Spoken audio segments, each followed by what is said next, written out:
Hi, I'm Sari Delmar from Audio Blood, and you're listening to the Capsule podcast on liveinlimbo.com.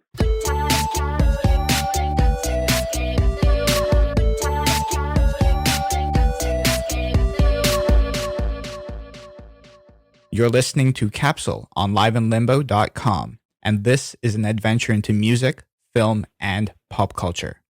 Sari Delmar is the CEO of Audio Blood, a full-service artist and brand development company based in Toronto. She started off her career in the music business by writing for publications such as Exclaim, and then worked at various record labels such as Wind Up.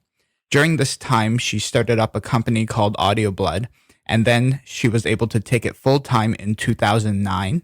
Since then, she's been invited to speak at numerous conferences and continues to write about the music industry on Hypebot and Music Think Tank, just to name a few. She's someone that I, at Live in Limbo, have collaborated with hundreds of times over the years, and I'd like to personally welcome Sari to the show today. Thank you for joining. How's it going? Thank you. It's going well. So I don't know if you recall, but it was many years ago. I was sifting through our archive and I realized that the first time Live in Limbo and Audio Blood had some sort of collaboration was at a Switchfoot show at the Phoenix during North by Northeast in 2009. Do you remember that show?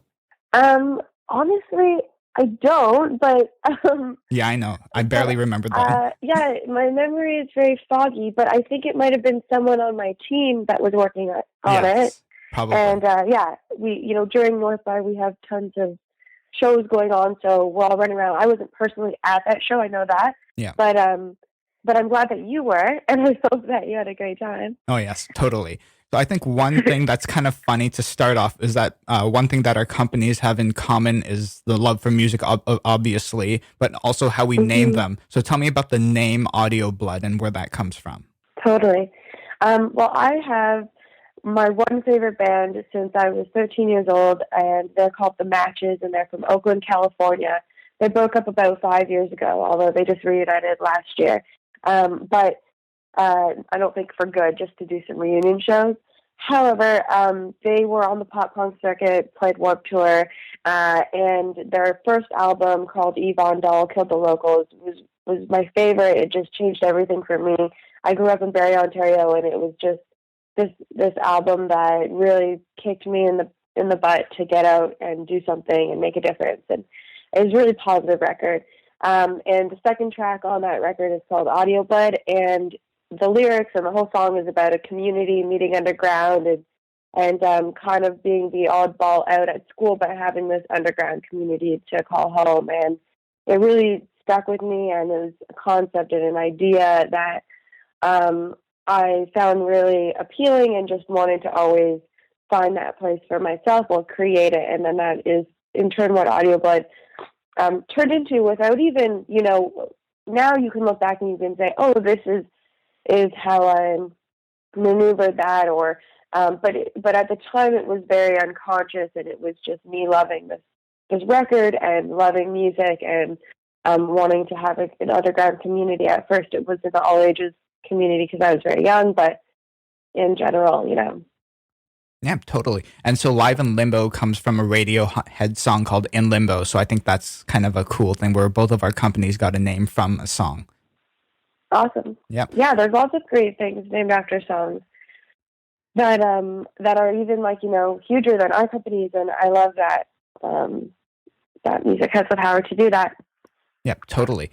So last year, I read an amazing article, a feature on your company in the Globe and Mail. I think that came out in October. So tell me, I think, when that happened, was that kind of like a milestone moment in the company's history? Yeah, it was definitely really exciting and unexpected. It was also in the business section of the paper, not the music section, which was a big change for us, and exciting in terms of just it kind of, to me, it said, hey, you're a real business. This isn't just you and a bunch of music fans hanging out and having fun, and up until that point, all the press we have gotten has been very music focused. So it just legitimized to me, even though I don't need that, but it was just nice to kind of look at it from the outside in for a second. Absolutely. In terms of being, yeah. Um, in terms of being a milestone, definitely, I think that it was part of a shift that we've been working on since middle of last year, and it came at the right time, and that we're still working on and going towards more of a larger client and a larger market in more of the marketing world, and being the people who can bring brands into the music space. How do you, as a leader, steer a company into, it's in the same industry, but how do you steer it into that different direction where you want it to go? That's a good question. I have no idea, and I've really just been making it up as I go. A lot of communication, a lot of planning, a lot of writing, a lot of sharing my thoughts and decision making with the team, and getting people to weigh in. I have some amazing mentors and people who I can pick their brain about different things, and so I try to make the master plan, the big picture of where I want to be, and then carry with me every day when I'm making decisions. Should we work with this client? Should we take this opportunity or not? How does this affect our end goal? And that's really the only way that I know how to do it. I don't know if there's an easier or a better way, and most days I feel like I'm doing it wrong. So you really just gotta stay focused and intensely work along the path that you're hoping to be on. And I guess let's take a little backtrack, but do you have any education in music business, or what's your background in that? I went to university for journalism, but I dropped out before completing my degree. And I worked as a tour manager for a bit. I worked at some indie labels. I worked at a merch company. I worked at a PR company.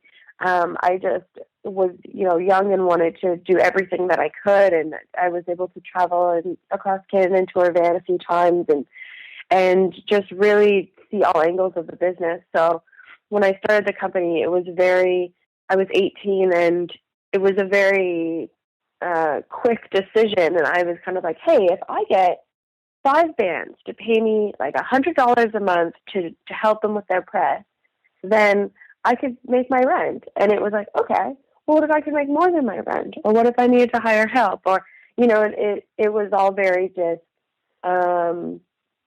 organic and just very simple-minded. And about 2 years in, I realized, there's something bigger happening here, and I need to treat it like a business and learn more about how this works. And yeah, so I mean, in terms of training, I've watched and learned, and I've read, and I've just picked up whatever I can along the way.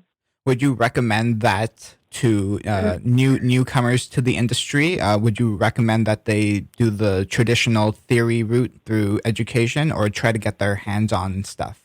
I don't know. I think it depends on how you learn and what type of person you are. I think that it's hard because when you're younger, you don't necessarily know that, and in the process of starting my own company, you learn a lot about yourself, your weaknesses, your strengths, how you learn the fastest, and what you need to learn faster. And in that process, I've learned that everyone is different, and also being able to manage people now, everyone is different, and everyone needs a different format, and sees things differently and takes things differently. So I think if you know about yourself and how you want to learn, going and doing a course might be a great idea for you, or it might be a waste of time. And same with reading or watching videos. I personally read and I write stuff down, and I meet with people and I take notes and I review them later, and that's my process. I think everyone has their own, and I respect that. That's awesome. And so let's go into some music news. I guess you've heard that the music industry has set Friday as the new global release day. It's the International Federation of the Phonographic Industry, IFPI, which I've never heard of until now. But they're a British-based organization that acts as a music business United Nations. And they announced that this will go into effect this summer. And then in quotes, they say this will reignite excitement and a sense of occasion around the release of new music.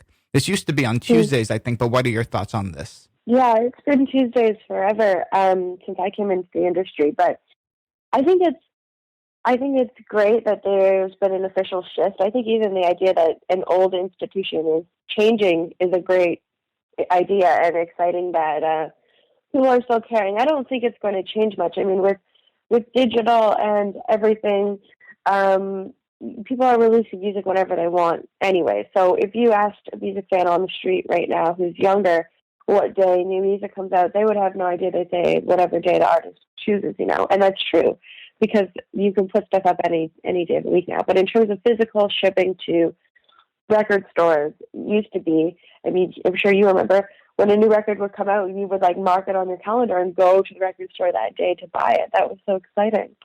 Absolutely. I miss that. You miss that? Yeah, I do too. Yeah, I do. I don't know if that will change anything though, and I think it's a nice idea. And if it changes it for a few people, that's great. I don't think it hurts anyone either. So I don't know. I just thought like maybe since it's on a Friday, less people will jump on it because when it was on Tuesday, you could listen to that throughout the work week. I don't know. I think that fans who buy stuff right when it comes out are super fans, and they're going to buy it any day of the week because they love the band. They followed them. They've been waiting for it. They've been in anticipation, and in fact, they've probably already pre-ordered it. If the band is smart about bringing their super fans in early. So the super fans, I don't think it will change. They're going to listen to it any day of the week. It's your peripheral fans that maybe are getting into it. They're going to stream it when it's available. But yeah, maybe you're right. If they were sitting at their desk at work, maybe they're streaming music more or checking out stuff on SoundCloud or Bandcamp more frequently. But maybe they'll get to it on Monday. Yeah, I don't know. Yeah, we'll see. We'll see this summer. So you write many great pieces once in a while, and one that came out last week or this week on the 23rd. It's called 5 Things the Music Industry Needs to Stop Bitching About. Thank you. So what compliment there. So you have in this 5 things, and we'll just go through it quickly. Nepotism, ever-changing timelines, streaming, disorganized festivals, and how many emails you get. So let's go into each one of these. But first, what made you write this? What inspired you or motivated you to write this piece? Great question. I think that overall, we like to fall, the music industry, but I mean, I'm sure every industry, we like to fall into complaining. We get together at shows and we stand at the back and we drink and we complain about so many things. This is a small number of them, but I guess what inspired it was like, I'm tired of that. I want to be excited about this again, and it's hard to get excited, and I am, and I always have been. I've always been excited and intensely lucky and appreciative that I get to do what I do. But I guess it just kind of sucks the fun out of it when everyone's complaining. And also, I just don't think it's the most proactive use of our time to be sitting there and kind of throwing our arms up and like, blah, we can't do anything about this. It's like, no, you can go and do something about it or accept it and start working around it. And I can't say that I've never complained. Of course I do. And they're part of running a business or working in the industry is addressing the realities and the hard facts and the roadblocks that are going to face you. You can't ignore them. You can't pretend they're not there. But I think it's just the way that the mental way that you approach them that changes everything. Absolutely. So point number 1 is nepotism, and this is defined as favoritism shown to relatives or close friends by those with power or influence. So I guess, this is going to be a tricky question, but what was the first instance of self-awareness that you had about this concept of nepotism while running Audio Blood? I honestly couldn't pull out an exact moment for you because it's been part of the industry for as long as I've ever remembered, and it was never so much a conscious thing. It's just that I knew that if I wanted to get what I needed from my clients, that I would have to be close with the industry people, and I need to do favors for them so that they would do favors for me. And it was just part of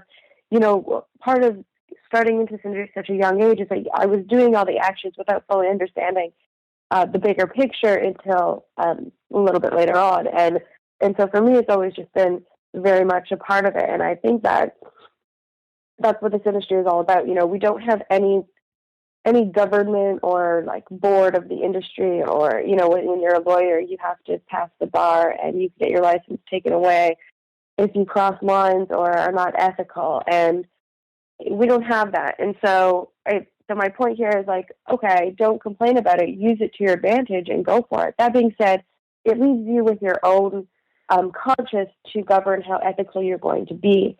And some people may not be that ethical that you come into contact with, and they may still get what you wanted. But you have to stay true to yourself and stick to your guns, and know that you're played by your own rules. At least you're being respectful. But that's kind of a tangent off into another direction. But at the end of the day, all I'm saying at this point is get over it. Take advantage of it, become friends with everyone, build relationships and work them. And when you see, that big band that's going on tour and you're like, oh, they're probably going to take their buddy's band, they probably are. And there's nothing, you can do about that except for next time be that band, be friends with that band. And that's just how the world works. It's okay. It's not it's not going to hurt anyone. Do you think there should be some kind of board like the bar in the music business? No. I like that there isn't. It allows you to be more creative and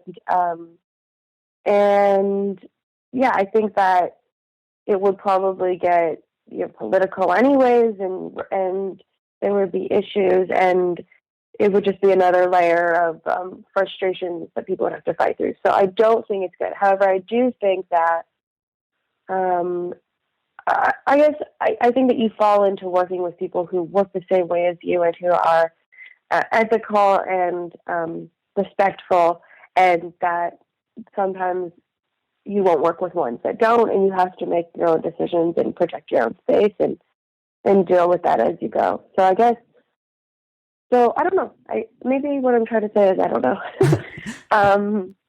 Maybe there could be some rules that would help keep people positive and focused on being respectful, playing more fair. But at the end of the day, that wouldn't work anyway. So how do you deal with those that work with you but are on the lesser receiving end of the nepotism stick?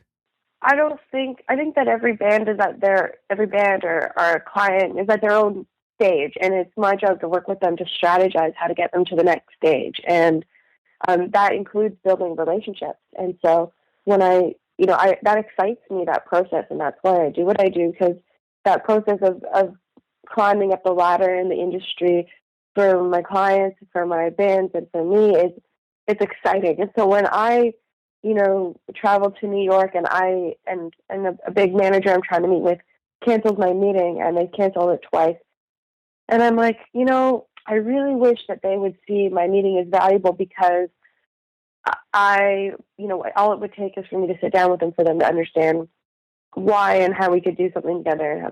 But at the end of the day, I need to accept that I'm not there yet, and I'm not pressing enough for them to, cancel another meeting and move it around and make it work for me and when I'm in town, and that I have to find another way to go about it to be able to get in with them. And sometimes that means I need to go and ask someone that I know knows them for an introduction, or I need to go to one of their clients' events and schmooze with them and find a way to get in. And so it's just like, it's a puzzle to fight into certain circles, and it's exciting for me, and I love it. And when I find I'm not getting what I need out of someone, or they're going with someone they know or who's friends with them, it's just because I'm not in there yet. And that's the reality, and that's okay. So what am I going to do to change that? Yeah. What are some traits make for a good leader in the music business? You mentioned ethics before. That's a great question. It's a hard one, because there's really, ethics, I believe, yes, a leader should be someone who's ethical, respectful, and understands how everything impacts everyone, and has a greater conscience, because people are going to follow in their footsteps, and if you're kind of setting them up to go down a path that could lead them into a shitty place one day, then that's horrible. But some other good traits, I would say confidence and balls. Sometimes you have no idea what you're doing, but you just have to do it, and you have to make decisions when you don't have all the information or you don't. But that's what makes a leader, someone who's going to make that decision rather than sit on it or be too afraid to commit. And so I think that they need to have balls because you have to really take a big risks a lot. I think that a good trait is to not care what people think or say about you, because you're going to always have people who are, who see things differently, and that's fine. I think that if you're true to yourself and you're true to what's best for your company and your clients, then you have to stick to it, and it's okay to ruffle feathers. It's totally okay to ruffle feathers, and you have to get very comfortable. So that's another trait, being comfortable with conflict. That's hard for a lot of people, and I think that's maybe why people are afraid to be leaders or start their own thing, and you really have to live in that space of discomfort sometimes and get used to it and be okay with it. And that's just part of it. Also, another trait is someone who's always thinking ahead, planning ahead, having the insight to see things to the end of what the different outcomes might be. You can never control anything, and things you sometimes, despite your best intentions, go off to another direction, and there's nothing you can do.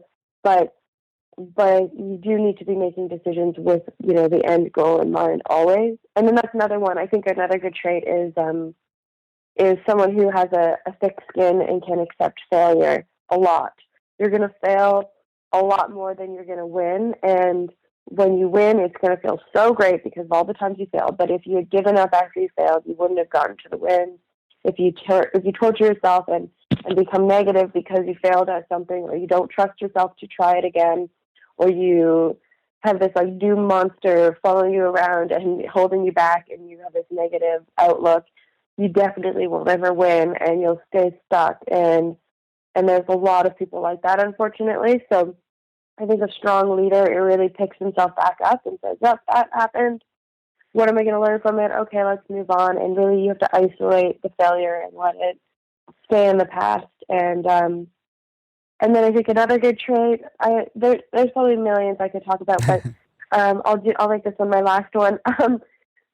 Is being a good manager and to be able to inspire other people to do their best work and to be their best versions of themselves and to be creative. So really, you're like an inspiring magician that has to be the most positive person in the room, be the most confident person in the room in a lot of cases, and people gravitate to that, and they want to rise to the occasion and do their best work, and that's the best environment for you to be able to lead, because you need good people on your team to back you up, to support you, and to help you get where you want to be. Absolutely. And that goes nicely into your second point, which is ever-changing timelines. As you said before, as a leader, one can plan all they want, but it's just nature that some things just don't work out, period. So what has been the most difficult situation that you've been in so far, and how did you overcome it? You don't need to mention names or anything, but was there a moment? Yeah, there's been lots of moments. I would say I'll pick one of the earlier ones. When the company was about 2 years old, we were bringing in tons of clients. We were growing really quickly, but I was still running the business like just a bunch of friends helping out, and I was afraid to be a boss. I didn't want to tell people what time to be there. And I was getting really frustrated because I was doing all of this extra work on the nights and the weekends, and my staff, they weren't even staff; they were part-time help volunteers, or it just was a mess. And so I had all these clients, and we were really busy, but my team wasn't in place, so I couldn't handle it. Clients were leaving and getting frustrated and calling me, and I was in New York for CMJ years ago, and I was just getting all these calls on my cell phone, and people were, what's going on? And a bunch of my staff had left me, so I had a bunch of new staff, but I didn't take the time to train them properly, and I was just a mess. I just didn't know. It kind of hit me, and I was running an event at CMJ, and I left, and I just said, I'm going to go for a walk. Can you keep an eye on things for someone who was there? And I went and sat on the bench, and I was just like, maybe this is it. Maybe I got in too deep. Maybe I over my head, and I can't do this. And I sat on the bench, and I had a little cry and a little moment, and then I was like, hold on a second. I was like, you can't just give up. Like, look at what positive change you've done. Look, people are looking to you. People are respecting what you've done. The audio bud is more than just you. You've made promises to people. You can't just give up when it gets really tough and you don't know what to do. You need to fight and learn and figure it out. And I just kind of said, Sari, like, you don't do this. You don't just throw in the towel when things get crappy. And so I called one of my good friends and mentors and chatted it through, and I was like, I'm going to change everything. I'm going to start from scratch. I'm going to get very humble, and I'm going to learn how to manage people, and I'm going to start again. And in terms of that side of the business, and I kind of went home with this like stress that I had this huge mountain to climb, and I didn't. And so I just started reading, and meeting with people, and going and shadowing people at their companies, and understanding how people, and asking a lot of questions to people who work for me and who work for others about how how they like to be managed and what works and what doesn't work. And it really took me like 6 months, I would say, to get to a better place. And of course I'm still learning all the time, and I've gotten so much better in my own management style over the years. But the team that I had back then is still with me now, and it has grown a lot. So that was a big pivotal moment that I thought, maybe this just isn't going to work. But I turned around. That's not even what you asked me, because you asked me about something that went a different direction. Yeah. No, that's good too. That story was great. Okay. Well, that's something that could have gone a different direction, but I really found it inside of me to make sure that it didn't. Something that went a different direction.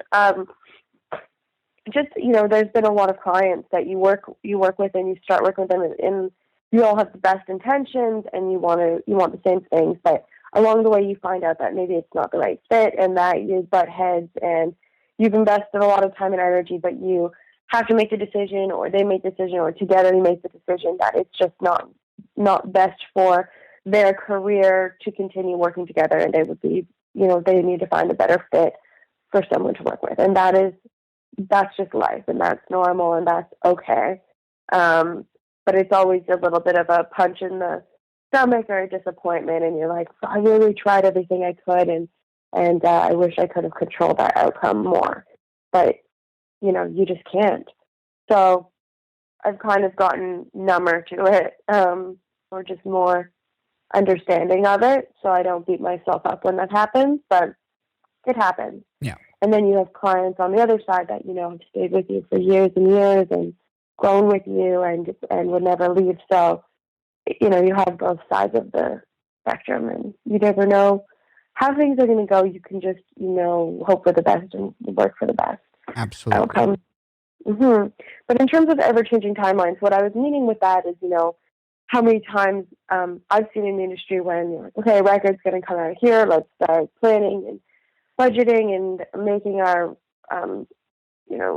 making our game plan, and then all of a sudden, it needs to shift again, or they're taking longer in the studio, or that happens just all the time. And so I never expect, I expect it now that things will shift, and that it will be out of your control, and you will have to be flexible and adaptable. And it's hard to run a business like that, because especially with what we're doing, we get paid for contracts. And when you have locked in a campaign, and then they're like, oh, we need to push it back 6 months and start later now, you were relying on that income. And so, I'm not saying that you don't have to do something to govern that. And if someone commits to something, they do need to find an arrangement to be able to uphold that commitment. But at the same time, you, as managers and as people, you've just got to be ready to roll with the punches, and people in the industry, you have to be ready to roll with the punches and make it work despite the timeline.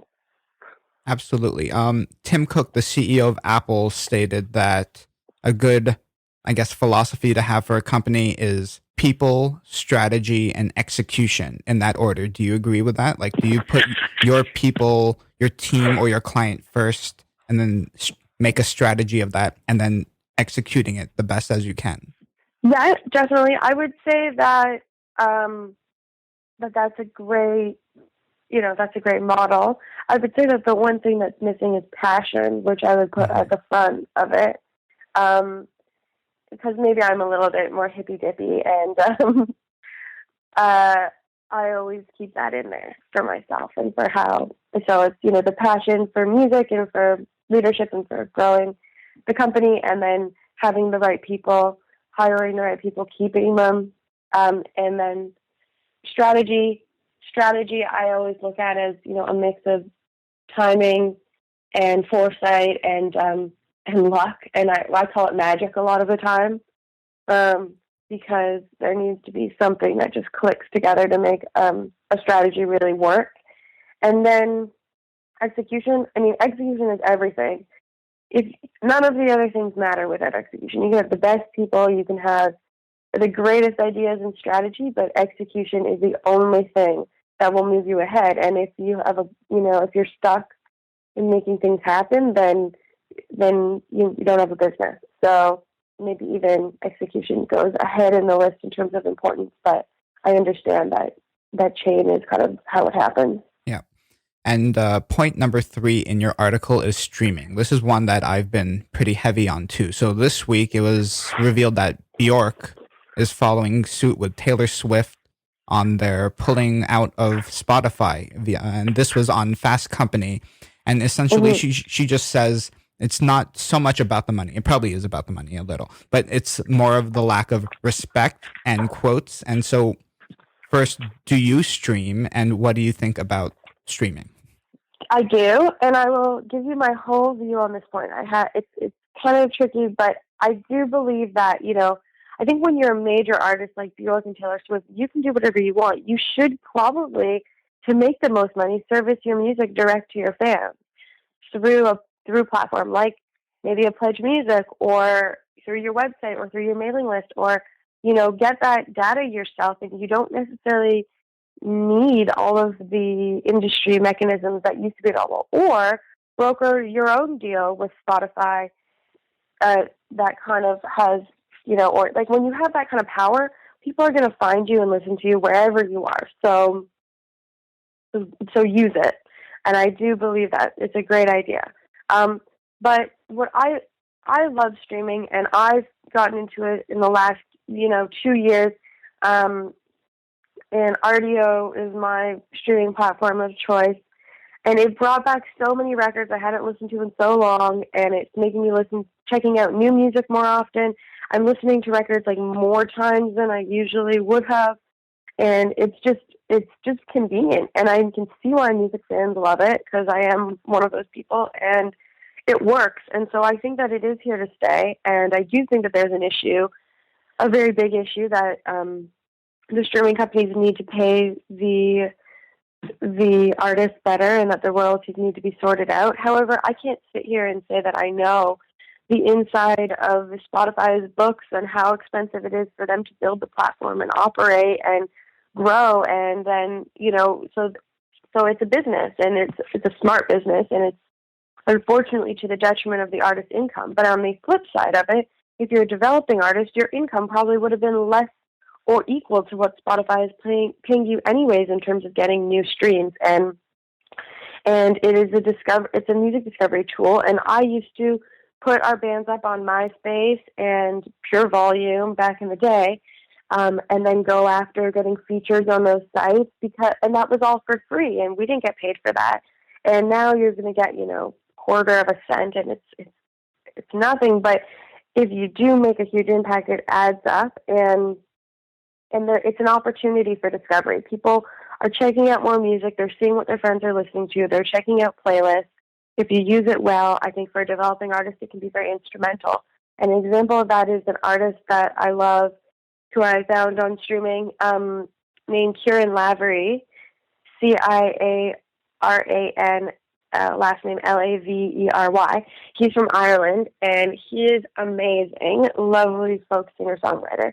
And I found him, and he's pretty local, and he hasn't, he just started this year, touring outside of Ireland, and I don't know how I would have found it before that, but he's also been featured on a Spotify playlist that really pushed his career ahead and led to some sync placements and to some tour opportunities. And now, now it's up to him to strategize how is he going to turn that interest into money. So, how do those fans that have been turned on to him on Spotify, be brought over to his mailing list, be turned into people who want to buy merch packages and tickets and be part of his career in a long-term way. But Spotify started that conversation for him, and it's better to have that conversation than to not have it at all. So that's my belief on it. I think that for developing artists, it's a great tool. When you're bigger and you have power, use it, do whatever you want, release your music, and make money, and move your business in the direction that you want to move it. But when you're developing, I think it's foolish to hold back from it. And I respect what artists are trying to do, and I do hope that the streaming companies do change their ways and artists are able to see more from them. I believe that, and I will help to make that happen however I can down the road.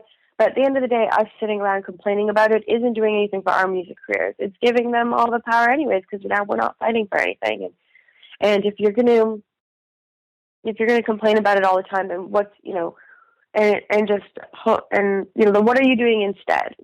How are you selling music, and how are you forwarding your business, and how is that negative energy disrupting your positivity towards releasing and your creativity and all the other work that you need to do that's not just uploading your song to Spotify. So I just think that it's a negative thing, that it's like either use it as a positive or just like let's just stop complaining and we'll deal with it when we deal with it, but let's just move forward. Yeah.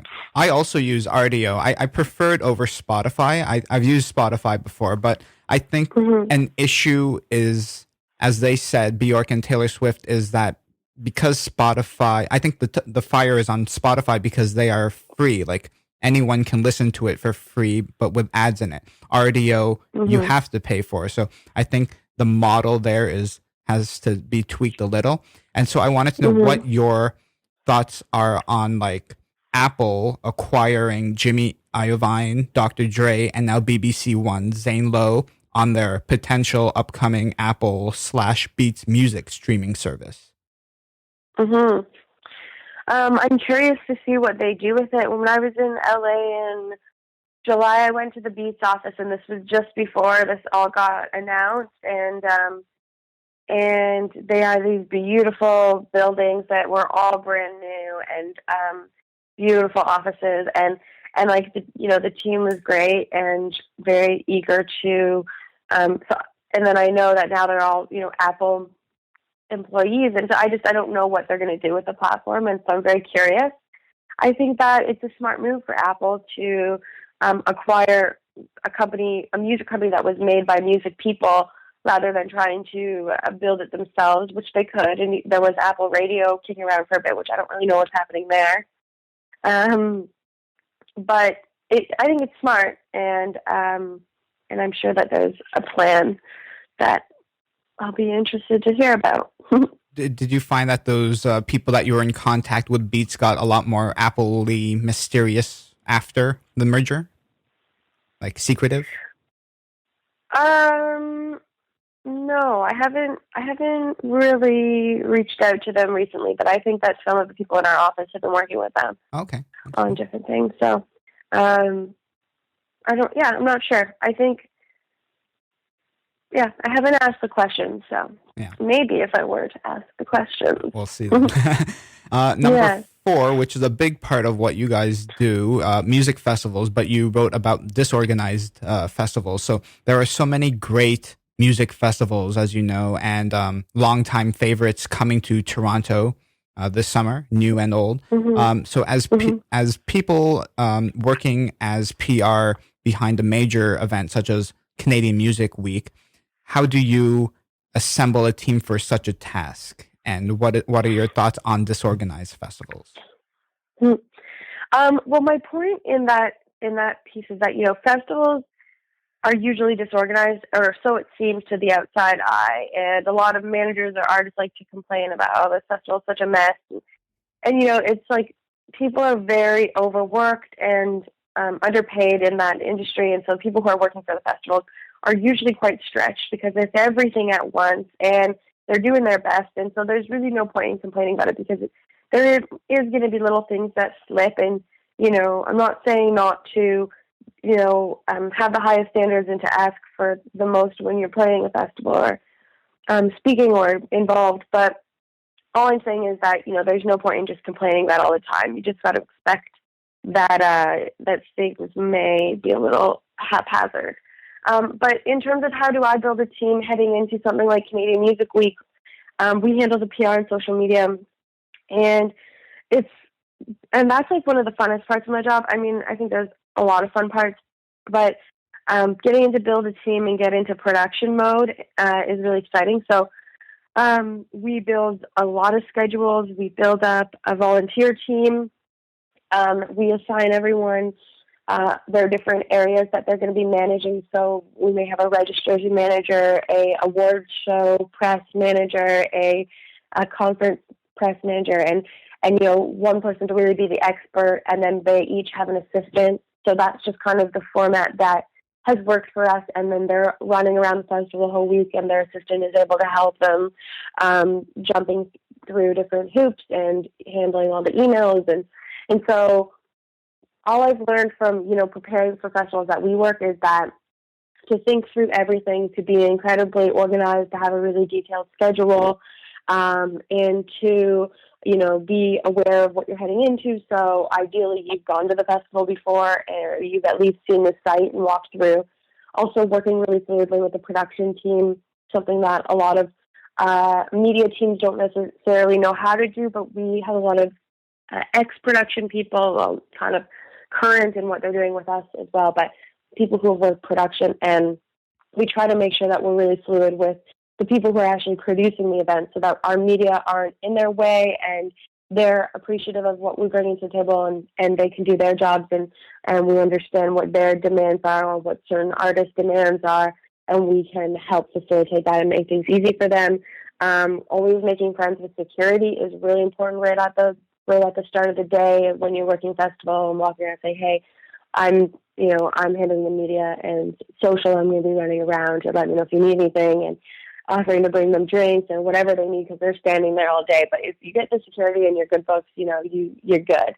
So those are some of my tips, but also having a great team who's experienced with this and who knows how to get into festival mode, and having some great systems between the team, like having a group chat open always for when something needs to be alerted quickly, ideally having walkie-talkies so that you can communicate even if the cell phone signal is tied up. And yeah, just being ready to really roll with it. I always have one person, usually me, on disaster duty, so I try to free up my time as much as possible so that I'm just ready to pick up the slack wherever it's needed and get my hands dirty and jump in and resolve any situations, which there are always bound to be situations. So it's really fun for me, and I'm excited for all the summer festivals ahead.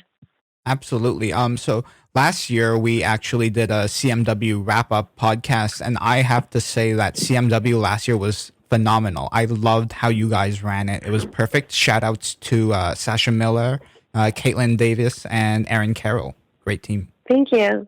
Those are awesome. Thank you. I'm so glad to hear it. That's that's the best feedback that we can ask for, because that's our goal, is to be able to make sure that you guys, as the media, get what you need and are able to, move around freely and not be frustrated or held back. And I know that it's really hard to do that when it's such a big festival and there's so many moving pieces.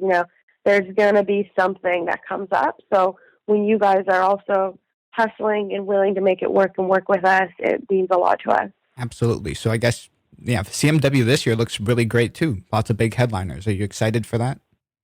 Yeah, definitely. It's going to be a great year. And the new hotel, the Sheridan, I went on a walkthrough yesterday to see how how everything's going to be set up, and it's huge and much better. And the award shows are going to be in the hotel this year, so it's going to be wonderful. And I'm excited, and I'm going to be speaking on a panel as well about being a young entrepreneur, which is exciting.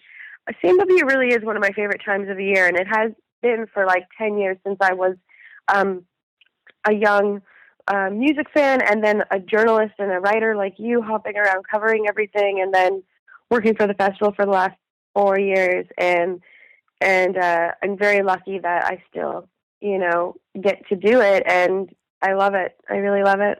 Absolutely. And your last point in the article is how many emails you get. So I can personally relate to this. I get emails from press, and you probably get so many emails from people like me in the media. Sorry about that.